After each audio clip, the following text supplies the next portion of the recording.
the structure of our sport lends itself to this because of the early signing period, which I was never really in favor from the beginning, lends itself to earlier firings and earlier hirings. Yes. Are you frustrated with the structure of the sport and how it made something like this, your decision, which is not unique throughout the history of college football, it made it so much more emotional?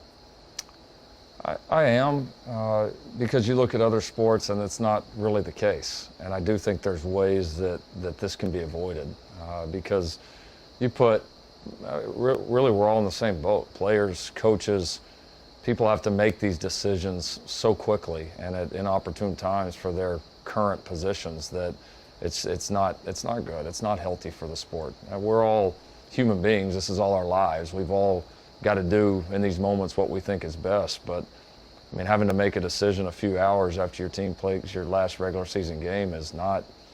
It is what it is, and I've got to live with the decision that me and my family made, and we're going to. But it's not ideal. It's not ideal for anybody. So I hope that we can all of us that do care about college football can take a step back and look at this and say, all right, maybe this isn't good for the game. How can we find a system that works and a calendar that works, where people can finish what they started and have more time and a maybe more appropriate time to make these decisions as they come. You got an amazing experience at OU, yeah. And Bob hired you from East Carolina, and then 2 years later, bright-eyed and bushy-tailed, you're the head coach for the Sooners.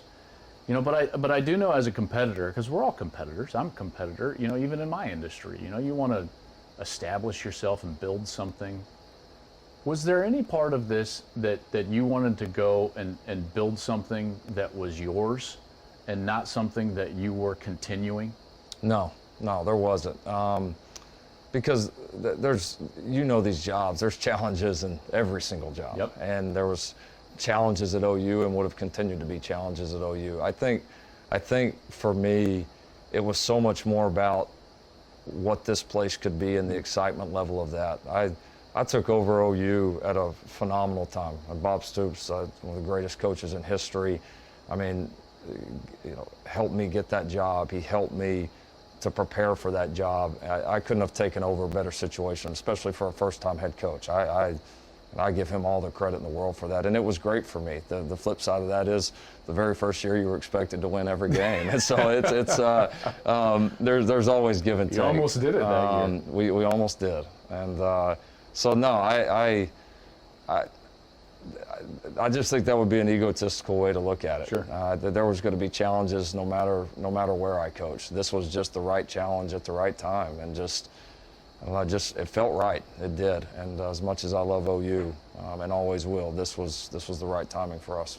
I heard you and saw you with Scott Van Pelt last night, and you told him the first conversation was Sunday morning. Yeah. That you had with USC. I think, I'll be honest, I think a lot of people are like, no.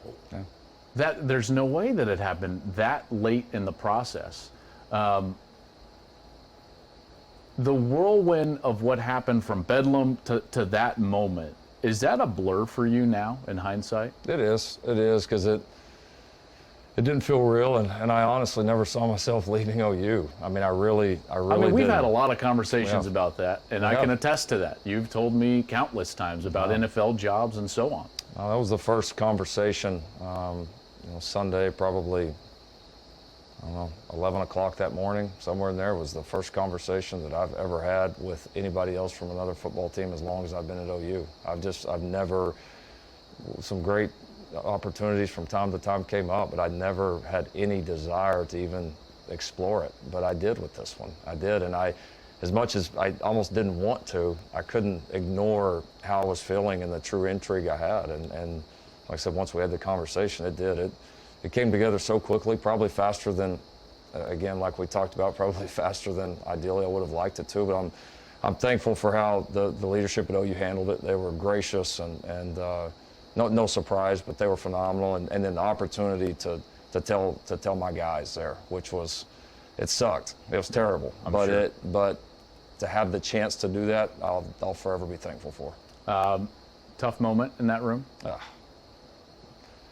Yeah, what can you say? You know, I mean, it's you got so many people there that you love, and then you tell them you're going to another school, but the players were great. I got a chance to speak with a lot of them after.